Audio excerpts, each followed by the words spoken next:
A los 23 años fui diagnosticado con autismo. A los 27, 28 años casi, estoy en tratamiento con estabilizadores de ánimo. Probablemente porque también tenga, o probablemente no, o probablemente sí, trastorno bipolar tipo 2. Y es que estas dos condiciones se comparten con bastante regularidad y se confunden principalmente con bastante regularidad en el ámbito psicológico y psiquiátrico. Suelen estar bastante confundidas principalmente en las mujeres, ¿no? Y en mi caso en particular no lo tengo tan claro. Cuando además tú mezclas esto con una serie de condiciones de altas capacidades o ese tipo de cerebro, tienes un campo perfecto para la confusión, ¿no? Y en mi caso en particular creo que lo que ocurre regularmente es esta confusión que existe entre las hiperfijaciones del autismo con lo que sería la hipomanía del trastorno bipolar tipo 2. No hay mucha duda cuando es trastorno bipolar tipo 1 por la presencia de las paranoias, ¿cierto? Que en mi caso en particular he tenido alguna vez en mi vida, pero no es algo que sea constante. Sin embargo, cuando hablamos de hipomanía, nos referimos a un episodio con alta impulsividad, con alta energía, ¿no? Y en particular nos referimos a un episodio que es, como dice la palabra misma, episódico. Esto quiere decir que viene y se va, ¿no? En muchos casos, para el trastorno bipolar tipo 2, basta con que haya una recurrencia de un episodio depresivo seguido de un episodio de hipomanía, ¿no? En el que aumentamos de forma radical nuestra energía. Pero es que, ¿sabes qué? Creo que en el autismo también suele ocurrir algo que es muy parecido. Creo que definitivamente en el autismo podemos confundir los episodios de hiperfijación con los episodios de hipomanía. Y es que en mi caso en particular tengo una lucha interna para poder determinar si es que lo que me sucede a mí son episodios de hiperfijación extrema o hipomanía simplemente, ¿no? Y es que no tiene por qué ser uno o lo otro, pueden ser ambos. En cualquier caso, en mi caso creo que podrían ser ambos, ¿no? Creo que eso es lo que más me llama la atención por una serie de cosas que voy a explicar en nada. La hiperfijación está básicamente determinada por un interés profundo hacia una temática que te mantiene de alguna forma disociado de tu entorno y que te permite mantener una estimulación constante que te da una seguridad. De esa forma yo defino la hiperfijación. Cuando el niño autista se hiperfija con Pokémon, básicamente se está hiperfijando con un sistema que puede predecir de forma sencilla, pero que a su vez mantiene una estimulación que a esa persona le otorga una serie de seguridades, ¿no? En el caso masculino suelen ser las cosas, en el caso femenino suelen ser las personas, por esta diferencia sistemática de la función cerebral y de la culturalidad, ¿cierto? Cuando hablamos de hiperfijación no nos referimos necesariamente a un episodio anímico, ¿no? Nos referimos particularmente a una configuración cerebral que se encuentra muy presente de forma regular. Es decir, nosotros en el autismo tenemos definitivamente esta regularidad de la hiperfijación, ¿no? La persona autista suele estar hiperfijada de forma constante. Cuando hablamos de hipomanía, por el contrario, nos referimos generalmente a un episodio anímico. Esto quiere decir que hablamos del estado de ánimo del individuo. Esto no quiere decir que el individuo no cambie, por ejemplo, la forma en la que analiza el mundo, ¿no? Evidentemente, en función del ánimo también va a cambiar algunas cosas. Pero aquí es mucho más importante entender que en la hipomanía nosotros nos encontramos con una serie de condiciones que suelen ser bien diferentes a las que ocurrirían en una hiperfijación. Es muy fácil diferenciarlo, principalmente por, yo diría, dos principales motivos. La impulsividad. La impulsividad se presenta generalmente en los trastornos bipolares, en estos episodios hipomaníacos. No es necesario que esté siempre, ¿cierto? Aquí cuando hablamos de diagnósticos hablamos de una serie de cosas que podrían estar o podrían no estar. Hablamos siempre del esquema general, ¿no? Si falta solo la impulsividad, igual podríamos darlo por hipomanía, ¿no? Pero ya nos hace dudar un poquito más, ¿no? En general la hipomanía se presenta con impulsividad, que es esta necesidad de hacer estas cosas de forma impulsiva. No sé, tengo hambre, voy a comer. Tengo ganas de tener relaciones, voy. Y tengo relaciones, sin importar mucho las condiciones del entorno, ¿no? Cuando hablamos de hiperfijación no viene junto a la impulsividad. Por el contrario, ¿no? El autista lo que busca es generar unas condiciones de seguridad que le permitan seguir en ese mundo en el que desea estar, ¿no? El autista, por lo general, lo que va a hacer es cerrar un poco su entorno para poder mantenerse en la hiperfijación. Mientras que, como el otro es un estado de ánimo, pues va a depender mucho, ¿no? Ahora, si tenemos una persona con trastorno bipolar y con altas capacidades, perfectamente podemos tener a una persona con hipomanía, ¿cierto? Y que esté desarrollando una hiperfijación temática, ¿no? Que se hiperfije en un tema de tal forma que lo desarrolle y lo lleve a un nivel extremo, pero esto no por tener autismo, ¿no? Esto por tener altas capacidades también, ¿no? En cambio, podemos tener a una persona autista cuyas hiperfijaciones, la verdad es que no se desarrollen mucho porque no tiene las capacidades para desarrollarlas. ¿Qué es lo que sucede? Nosotros tenemos aquí un menjunje de ideas, ¿no? Primero, tenemos que saber diferenciar bien si es una hiperfijación o una hipomanía.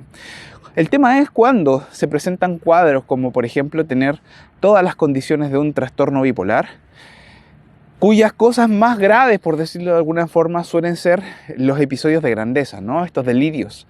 No delirio, por per se está mal usada la palabra, ¿no?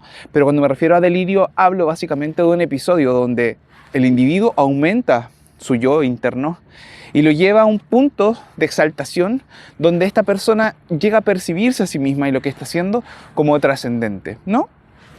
Cosa que no está mal, ¿no? Una persona con altas capacidades que se da cuenta de lo que está haciendo y valora su trabajo y que está desarrollando un proyecto que va a generar un gran impacto social o personal, también puede sentir estos delirios de grandeza, ¿no? Por decirlo de alguna forma. Obviamente, insisto, no está bien usada la palabra delirio, pero para entendernos, ¿no? Estos delirios de grandeza lo puede llegar a sentir esa persona. Generalmente en el autismo esto no se suele dar mucho. La verdad es que en el autismo y su hiperfijación, este yo profundo no suele estar muy presente, a menos que la hiperfijación sea con el yo, ¿no? Que eso también suele pasar, especialmente en chicas. Especialmente en chicas suele dar mucho esto. Y entonces cuando tenemos voy a hablar ahora ya un poquito de mi caso personal.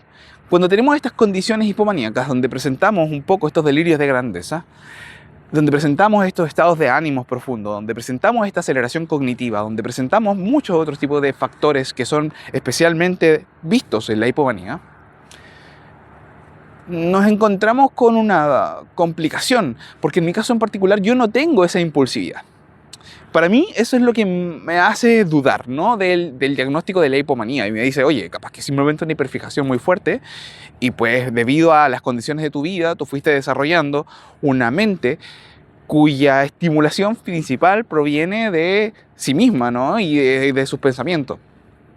Entonces, ¿qué es lo que pasa? Cuando yo veo que tengo todos estos episodios, estas condiciones hipomaníacas, con la ausencia de la impulsividad, me pregunto, ¿es hiperfijación o es hipomanía? En mi caso particular, creo que podría ser una comorbilidad, ¿no? Hablemos de datos. Estos datos están sacados un poquito por ahí, ¿no? Y la verdad es que sería bueno que lo revise cada uno. Yo lo revisé rápidamente. Y el trastorno de hiperactividad, el espectro autista y el trastorno bipolar y las altas capacidades, la probabilidad de que tú tengas 4 cosas juntas, por ejemplo, en teoría es muy bajita, ¿no? La probabilidad, si fueran independientes, sería muy bajita. Pero ¿qué es lo que sucede? Es que no son independientes, de hecho son dependientes. Y creo que la mayoría de los sistemas cognitivos que generan estos trastornos y estas condiciones se comparten. Por ejemplo, me imagino yo, esto ya es un triple, pero me imagino yo, por ejemplo, que el sistema dopaminérgico se comparte de cierta forma, ¿no? Entre el autismo y lo que sería el trastorno bipolar tipo 2. También probablemente encontremos similitudes con lo que serían los trastornos de la hiperactividad, por ejemplo. Entonces, no es tan raro, la verdad, encontrar este tipo de comorbilidades. Y cuando hablamos de, por ejemplo, doble excepcionalidad, cuando nos referimos al autismo acompañado de las altas capacidades, lo podemos acompañar de una triple excepcionalidad, ¿por qué no? ¿Cierto? Con lo que sería un trastorno bipolar. Y esto generaría una configuración bien particular donde, desde mi perspectiva, lo que está ocurriendo es que el autismo se acompaña ¿cierto?, con este trastorno bipolar y los episodios hipomaníacos, debido a estas condiciones del circuito dopaminérgico, que lo que está haciendo es que estés presentando un cuadro, por decirlo de alguna forma, mixto. Y en este cuadro mixto lo que tú vas a estar teniendo es justamente estas dos condiciones que están chocando entre sí y que una va a ganar a otra en ciertas cosas. Cuando nos referimos a un cuadro mixto, donde tienes una hiperfijación y una hipomanía, podrás ver que ambas cosas se retroalimentan de forma positiva. De tal manera que el individuo que esté en hipomanía va a centrarse tanto y de forma tan extrema en su hiperfijación, hasta puntos que podríamos decir sacrifican un poco su salud, ¿no? Y creo que ese es un punto definitorio, ¿no? Cuando esta hiperfijación en el autismo está siendo un sacrificio de la salud natural, por decirlo de alguna forma, porque bueno, podríamos decir que casi siempre la hiperfijación en el autismo viene acompañada de un detrimento en la salud debido al efecto social que ésta tiene, ¿no? Sin embargo, no me refiero a eso, que podría ser más cuestionable, me refiero a cosas como que las personas, en mi caso no he llegado a ese punto, pero he estado al borde, pues casi que me orino. Porque el orinar pasa tan a segundo plano frente a la tarea que estoy haciendo, que se vuelve una cosa prescindible, ¿no? El comer, el dormir. Y es que estas condiciones suelen ser hipomaníacas, ¿no? En la persona autista, la verdad es que, bueno, tengo sueño, voy a dormir, mañana sigo. Tengo hambre, me voy a comer un pan y sigo. Pero si tú mezclas estas dos condiciones, bueno, tienes este boom. Y ya cuando hablamos del episodio depresivo, de la comorbilidad entre ambas, de la comorbilidad, ¿cierto?, del trastorno bipolar con el autismo, estamos viendo una depresión acompañada de un burnout autista, ¿no? Y es aquí cuando creo yo que las cosas se vuelven re complicadas. Ya podríamos hablar en otro episodio del burnout autista con depresión bipolar, ¿no? Pero definitivamente es un punto como muy interesante a ver. En este caso, si tú tienes, por ejemplo, alguna de estas complicaciones de distinguir si es que tienes bipolaridad, si es que tienes autismo, qué carajo pasa, yo creo que ahí tú tienes que entrar a ver cuáles son los síntomas que se comparten y no necesariamente porque no tengas uno u otro va a ser relevante. La compañía, ¿cierto?, de un psiquiatra, de un neurólogo, de un psicólogo es súper necesaria cuando tú no tienes los conocimientos adecuados en cualquier caso. Como siempre digo, a menos que tengas la posibilidad de estar 4 horas seguidas con un psiquiatra de forma regular, sinceramente siempre la investigación personal va a estar un poquito por sobre. Ahora las capacidades investigativas que tú tengas, eso ya es otra cosa, ¿no? En mi caso en particular, por lo menos creo yo, a menos que esté delirando, ¿no?, que podría ser una posibilidad, es mejor eso.